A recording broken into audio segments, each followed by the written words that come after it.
오늘 하나님 말씀을 보겠습니다. 시편 39편 시편 39편 1절로부터 13절. 시편 39편 1절로 13절 같이 봉독을 하시죠. 시작.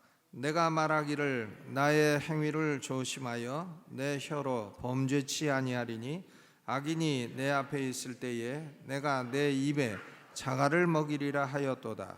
내가 잠잠하여 선한 말도 바라지 아니하리니 나의 근심이 더 심하도다. 내 마음이 내 속에서 뜨거워서 묵상할 때에 화가 바라니 나의 혀로 말하기를 여호와여 나의 종말과 연한의 어떠함을 알게 하사 나로 나의 연약함을 알게 하소서. 주께서 나의 날을 손 넓이만큼 되게 하심에 나의 일생이 주의 앞에는 없는 것 같사오니 사람마다 그 둔둔히 선 때도 진실로 허사뿐이니이다. 셀라.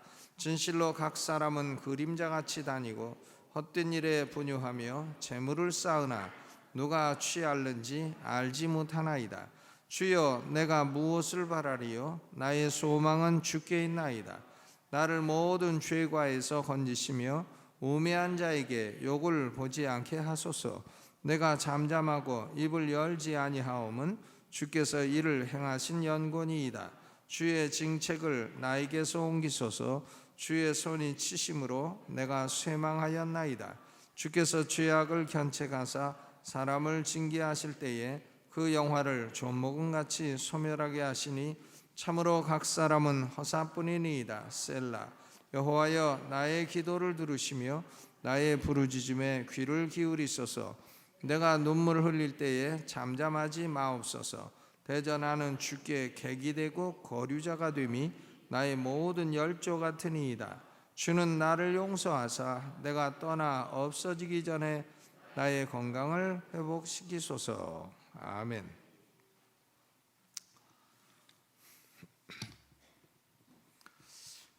저는 어렸을 때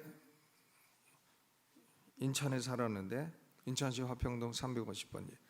근데 우리 큰 집이 어디 있었냐면 거기가 삼각지 있어요. 용산 삼각지 로타리 아시죠? 삼각지 로타리 구준비는 오는데 거기가 우리 큰 집이었어요.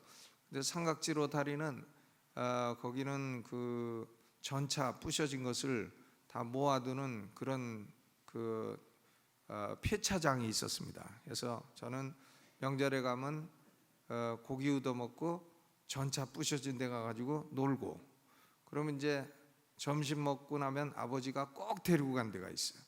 그 어딘가 하면 창경원이었습니다.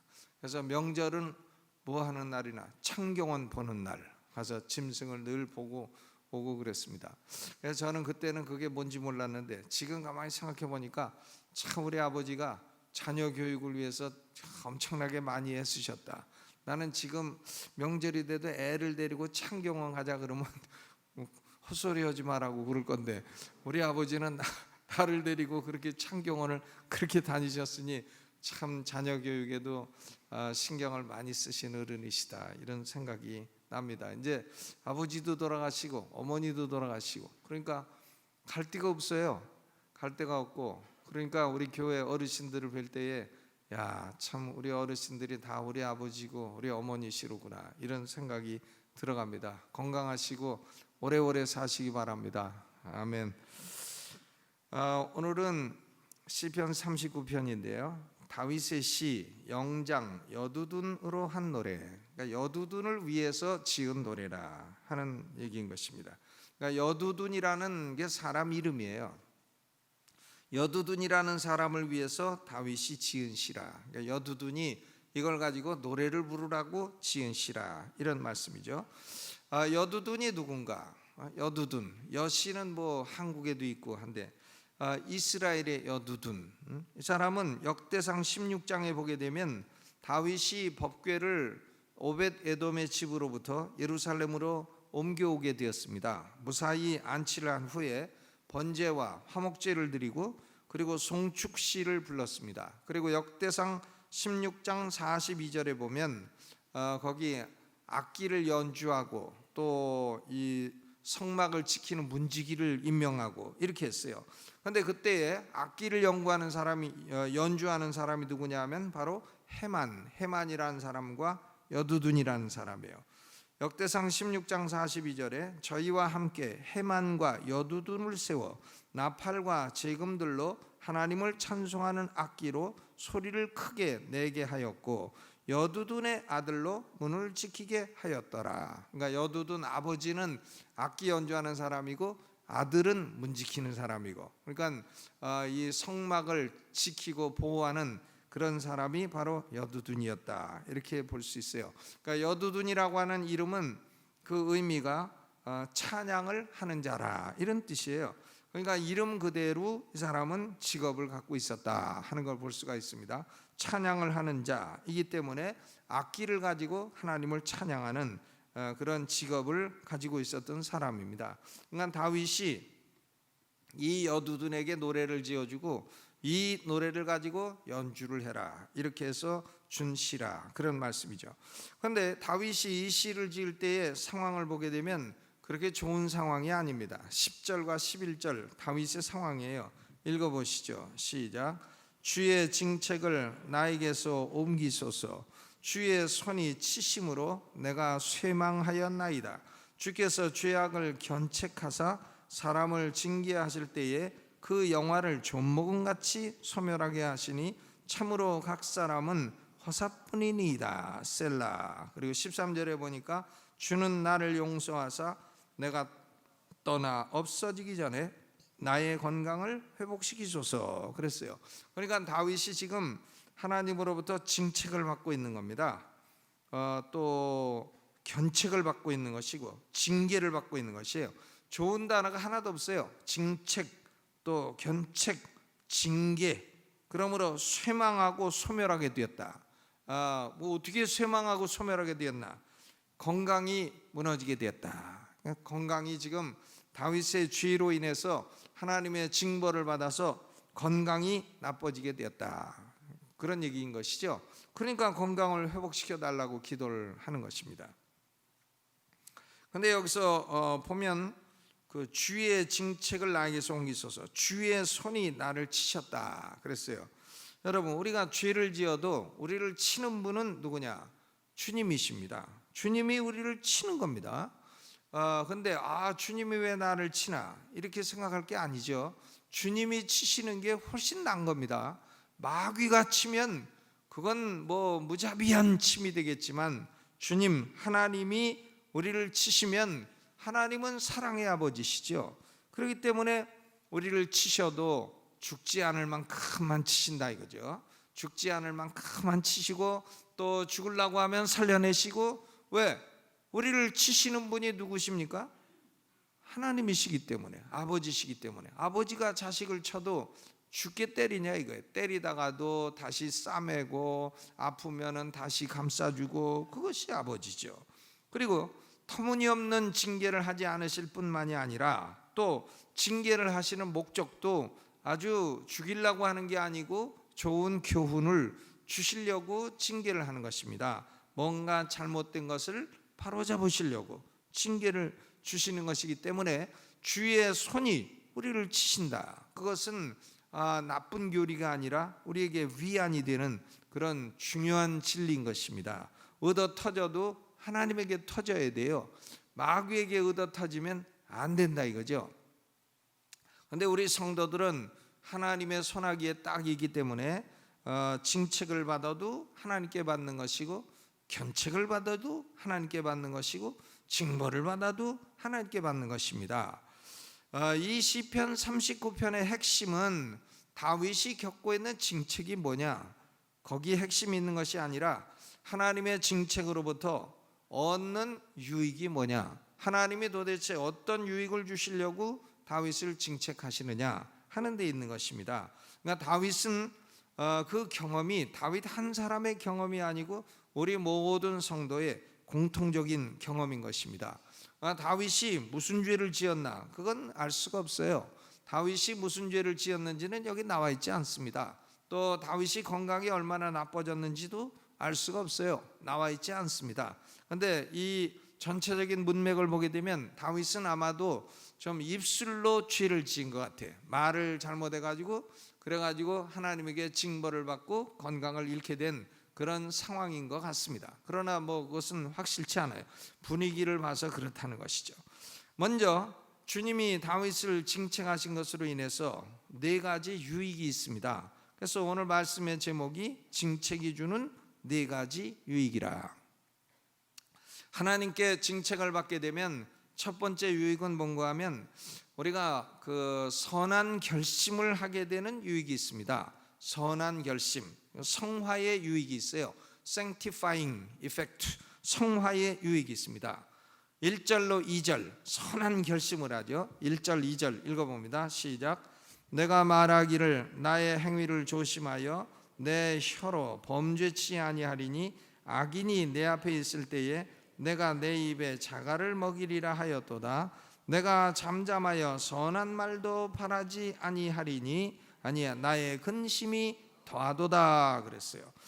그러니까 다윗의 관심은 지금 하나님의 징책에서 어떻게 벗어나나, 그것보다도 내가 이렇게 징책을 당하게 된 원인이 죄에 있는데 내가 어떻게 하면 이 죄에서 벗어날 수 있는 건가? 그러니까 죄에서부터 벗어나서 거룩함을 이루려고 하는 그런 결심을 하는 것입니다. 다윗은 지금 특별히 언어 생활의 거룩함을 이루고자 하는 것이에요. 1절에 내 혀로 범죄치 아니하리니 내가 내 입에 자갈을 먹이리라. 내 혀로 범죄치 아니하리니 내가 내 입에 자갈을 먹이리라. 사람의 죄 가운데 혀로 짓는 죄가 가장 많은 것입니다. 그러니까 가정생활이나 신앙생활이나 이 혀만 가만 둬도 안 이뤄낼 문제가 굉장히 많죠.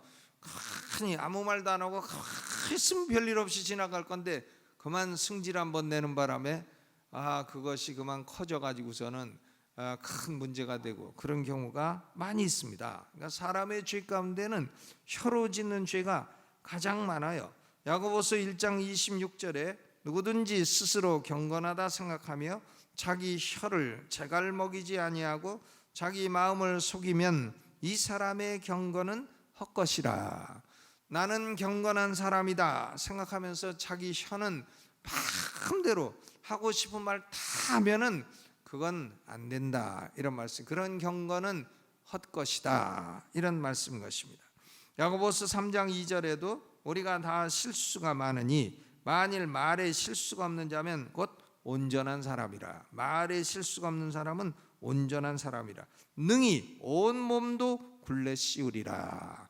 온 몸도 굴레 씌우고 온 몸을 충분히 제어할 수 있는 사람은 말을 제어할 수 있는 사람이다 하는 얘기인 것입니다. 야고보서 3장 5절로 6절 혀도 작은 지체로 돼 큰 것을 자랑하도다. 어떻게 작은 불이 어떻게 많은 나무를 태우는가. 혀는 곧 불의요 불의의 세계라. 혀는 우리 지체 중에서 온몸을 더럽히고 생의 바퀴를 불사르며 그 사르는 것이 지옥불에서 나느니라. 혀로 가정을 불사르고 뭐 좋은 거 사업을 불사르고 이렇게 자신이 하나님으로부터 누리는 축복을 막 불사르는 사람들은 그 혀에서 뭐가 나오나? 지옥불이 나온다 이거죠. 지옥불이 나오게 된다. 그러니까 이 사람의 혀는 마귀가 가장 많이 사용하는 기관인 것입니다. 그러므로 성도는 특별히 혀의 사용을 조심해야 되는 거죠. 다윗도 지금 혀를 잘못 사용해서 건강을 잃게 되는 그런 위기를 겪고 있는 것 같습니다.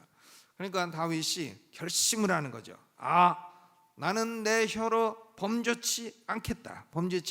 특별히 1절 후반에 보니까 악인이 내 앞에 있을 때 내가 내 입에 자갈을 먹이리라. 악인, 불신자들이 앞에 있을 때에는 의로운 비판이라고 할지라도 하지 않겠다는 거죠. 의로운 비판을 한다고 불신자들 앞에 놓고 막 비판하고 자기 자식들 앞에 놓고 막 교회를 비판하고 이렇게 하면 안 된다는 겁니다. 악인이 내 앞에 있을 때는, 혹은 뭐 소자가 내 앞에 있을 때는 내 입에 특별히 자갈을 먹이리라. 내 입에 자갈을 먹이리라. 불신자들 앞에 있는데 막 비판하고 이러면 불신자들이 아이고 예수 믿는 사람들은 어떻게 다 저런가 이래가지고는 예수 믿고 복음 전파하고 하기가 대단히 어려워지는 것입니다. 그러니까 악인이 내 앞에 있을 때는 내가 내 입에 더욱 자갈을 먹이겠다, 이렇게 다윗이 딱 결심을 하는 것입니다. 그러니까 우리는 말이 입에서 나와서 귀에 들리기 전에 생각할 게 있어요. 이 말이 은혜스러운 말인가? 이 말이 하나님께 영광되는 말인가? 이 말이 자타의 유익과 도움을 주는 말인가? 아니면 나도 해치고 남도 해치는 악한 말인가? 이것을 생각을 해봐야 되는 것입니다. 그러니까 다윗은 아예 내가 말을 잘못하면 선한 말 악한 말이 막 섞이니까 선한 말도 차라리 안 하겠다 하고 입을 딱 다물겠다. 입을 딱 다물겠다. 그랬더니 그게 얼마나 고통스러운지 나의 근심이 더 심하도다 그랬어요. 사람이 입을 딱 다물고 살기는 또 얼마나 어려운 일이에요. 그런데 다윗은 입으로 얼마나 범죄를 해갖고 하나님께 ud어터진 게 고통스러웠는지 선한 말조차도 안 하겠다고 이렇게 결심을 했을까요? 그러니까 우리는 이 징책을 받는 것이 어떤 효과가 있나 하면 우리의 삶을 성화시키고 잘못된 것이 있으면 그것을 성화하는 선한 결심을 하는 효과가 있다 하는 것입니다. 그다음 두 번째 효과는 사람이 징책을 받고 고통이 있으면 묵상을 하게 되는 효과가 있어요. meditating effect, 묵상을 하게 되는 효과가 있습니다. 묵상을 하게 돼요. 사람이 생각하게 된단 말이죠. 3절부터 6절까지는 이 묵상입니다. 3절부터 6절까지 읽어보죠. 시작. 내 마음이 내 속에서 뜨거워서 묵상할 때에 화가 바라니 나의 혀로 말하기를 여호와여 나의 종말과 연한의 어떠함을 알게 하사 나로 나의 연약함을 알게 하소서. 주께서 나의 날을 손넓이만큼 되게 하심에 나의 일생이 주의 앞에는 없는 것 같사오니 사람마다 그 둔둔히 선 때도 진실로 허사뿐이니이다. 셀라. 진실로 각 사람은 그림자같이 다니고 헛된 일에 분요하며 재물을 쌓으나 누가 취할는지 알지 못하나이다 그랬어요. 그러니까 사람은 어려운 일을 당하게 되면 생각을 하게 되죠. 전도서 7장 14절에 형통한 날에는 기뻐하고 곤고한 날에는 생각하라. 유명한 말씀이에요. 곤고한 날에는 생각하라. 형통한 날에는 기뻐하고 곤고한 날에는 생각하라.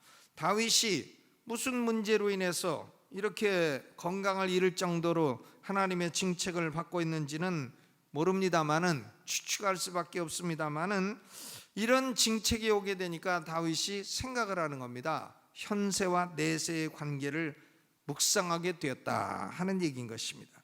현세를 사는 인생의 유한함 그리고 연약함을 생각하게 되었다 하는 얘기인 것이죠. 혹시라도 그 징책이 쾌락을 추구하다 온 것이라고 한다면 아무리 쾌락이 커도 끝이 속히 오고 만다, 이것을 생각하라는 것입니다. 그러나 내세에서 하나님이 주시는 쾌락은 영원한 것이다, 이것을 비교해서 생각을 해보려는 거예요. 그러니까 예를 들어서 간음죄에 빠지려고 하다가도 이거 잠깐의 쾌락과 영원의 축복을 바꿀 것인가 딱 생각해 보려는 거예요. 쾌락이 와도 그 잠깐 바람펴 갖고 오는 쾌락은 잠시의 쾌락이지만 그걸 즐기다가 영원히 손해 보면 그 잘하는 짓인가, 이걸 잠깐 생각해 보려는 거죠. 그러니까 현세와 내세를 비교해서 묵상을 해보려는 겁니다. 혹시나 그 징책이 권력이나 재물을 추구하는 탐심에서 온 것이라면 그것도 허무한 것이라는 걸 생각하라는 겁니다. 5절 후반에서 6절 보니까 사람마다 그 든든히 선 때도 진실로 허사뿐이니이다. 사람이 든든히 섰어. 내가 이제 뭐가 됐다 하고 든든히 섰어. 그래도 헛것이라는 거예요. 조금 있으면 그거 별 볼 일 없다는 겁니다. 조금 지나면 지금 막 목에 힘주고 막 그래도 조금 있으면 별 볼 일 없어요. 한 10년만 지나면 아무것도 아니라는 거예요. 그러나 그런 권력이나 재물을 추구하는 탐심, 그래가지고 뭐 재물을 조금 쥐었다, 든든히 섰다 생각해도 별거 아니라는 겁니다. 그러니까 부자가 농사 지어가지고 창고도 크게 짓고 내 영혼아 이제 여러 먹을 거 있으니까 편히 쉬자 하다가 그날 딱 죽어버렸어. 그러니까 하나님의 어리석은 부자야, 네가 뭐하는 건 누가 먹겠느냐, 그렇게 말씀하시지 아니하셨습니까?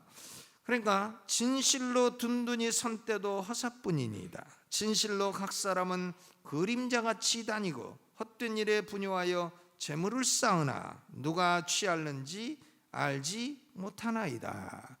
그러니까 절도죄에 빠지려고 뇌물을 받으려고 하다가도 야, 이거 조그만 뇌물 받고 내가 잠깐 즐거워하는 게 나은가, 아니면 하나님 앞에 영원한 축복을 누리는 게 나은가, 하나님 앞에 내 양심이 깨끗한 게 나은가, 아니면 이 뇌물을 받는 게 나은가, 비교를 해보라는 거죠.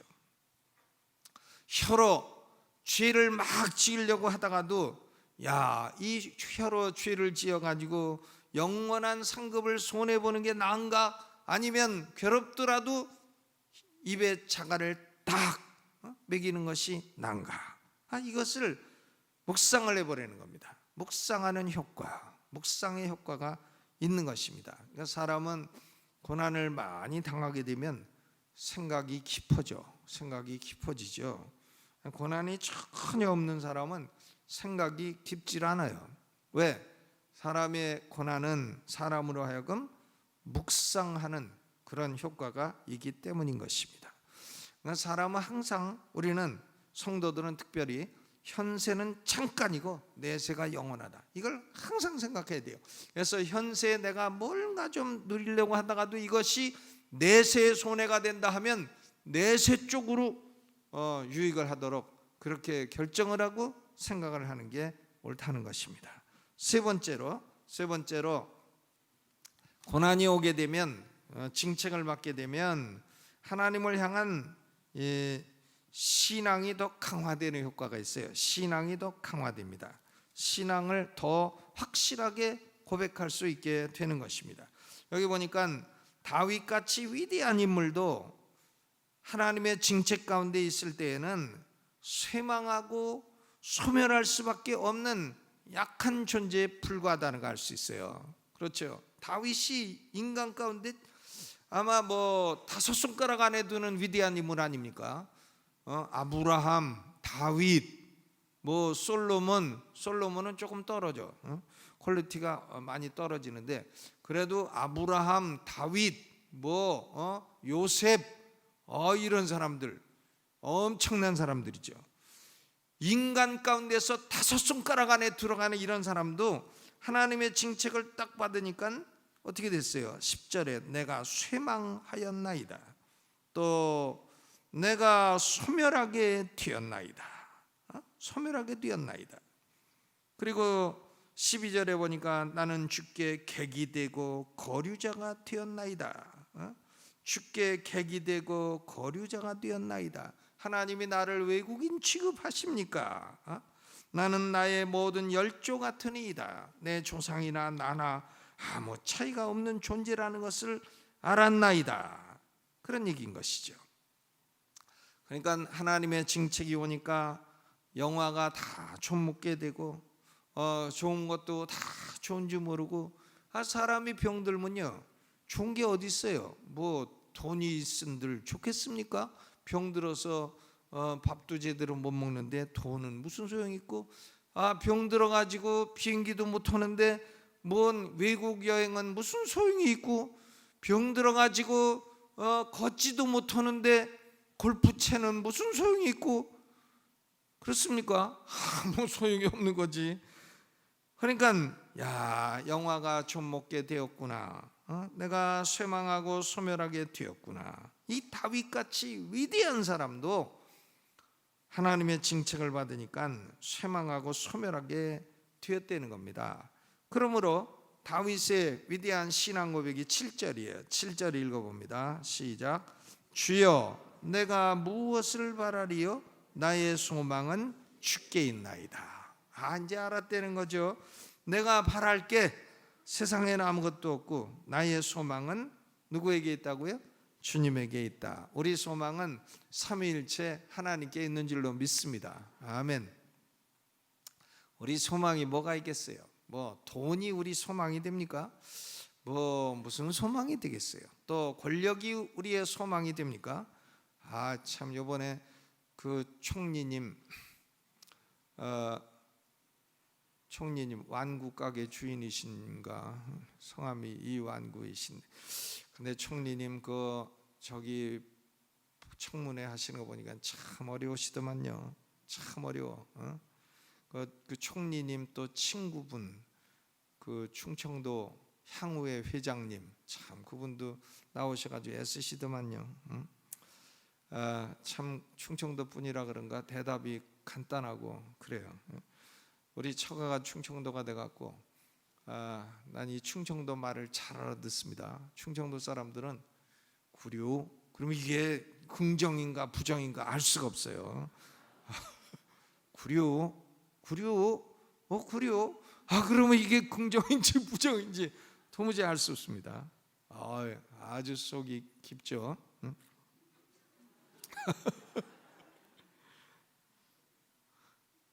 그러니까 국회의원이 물어보잖아요. 1월 달에도 골프 공 치십니까? 그러니까 눈에서도 치죠. 아주 명언만 해요. 근데 그렇게 또 총리가 돼도 또 조금 있으면 또 이제 떨어졌다고 할 것이고, 그러니까 인간의 영화가 무슨 참 들의 꽃과 같은 것이지 별 수 있습니까? 그렇게 되기 어려워도 되보면 별 소망이 없는 것이고, 그러므로 다윗은 왕도를 타고 아마 인류 역사 가운데 가장 부자인 것이고, 부자가 다윗이고, 다윗은 부족한 게 없는 사람이죠. 뭐 부족하겠어요? 권력 있고 돈 있고 뭐 갖고 싶은 다 갖고, 지혜 있고 영감 있고 영권, 인권, 물권 뭐 다 갖다 붙여도 다윗에게 안 돼요. 그런 다윗도 참 허망하다. 내가 쇠망하게 되었다. 내 소망은 주님밖에 없다. 고백하지 않습니까? 그러니까 우리 인간은요, 삼일체 하나님을 떠나서는 아무런 소망을 가질 수 없는 존재입니다. 삼일체 하나님을 떠나서는 우리 인간에게는 아무런 소망이 없어요. 우리는 성부 하나님이 우리를 택하여 주시고, 성자 예수님이 우리를 속죄해 주시고, 성령님이 우리를 거듭나게 하셔서 사랑을 부어주시고, 삼일체 하나님이 우리를 영원전부터 영원까지 사랑해 주신 그 사랑에 우리의 내세와 영원의 소망이 있는 줄로 믿습니다. 하나님의 사랑이 아니면 우리가 뭘 바라겠어요? 얼마나 더 먹겠어요? 얼마나 좋은 걸 더 먹겠습니까? 고기에다가 다이아몬드 가루 뿌려서 먹겠습니까? 얼마나 더 먹겠습니까? 우리 소망은 하나님께 있나이다. 항상 우리는 이런 고백을 할 수 있기를 주님의 이름으로 축원합니다. 그리고 이 다윗의 그 징책은 첫째로는 선한 결심을 하는 효과가 있고, 둘째로는 묵상하도록 하는 효과가 있고, 셋째로는 신앙이 강화되는 효과, 신앙을 고백하는 효과가 있고, 넷째로는 이 징책을 당하게 되면 사람이 기도하게 됩니다. 기도하는 효과가 있어요. 기도는 평소에는 하기 싫어요, 사람이요. 기도 안 해도 잘 되는데 뭔 기도를 하나, 이렇게 되지만 어려움이 딱 오게 되면 사람이 할 수 있는 일은 기도밖에 없습니다. 그러니까 여기 다윗이 하나님께 주께 내 소망이 있나이다. 그럼 어떡하나? 주께 기도를 하는 겁니다. 기도. 8절로부터 13절까지는 다윗이 눈물을 흘리며 기도하고 간구하는 내용인 것입니다. 눈물을 흘리며 기도하잖아요. 12절 여호와여 나의 기도를 들으시며 나의 부르짖음에 귀를 기울이소서. 내가 눈물을 흘릴 때에 잠잠하지 마옵소서. 그러니까 하나님이 제일 약한 게 성도의 눈물이라잖아요. 눈물. 그러니까 어려우면은 그냥 울어봐요. 청문회도 울면 될라나?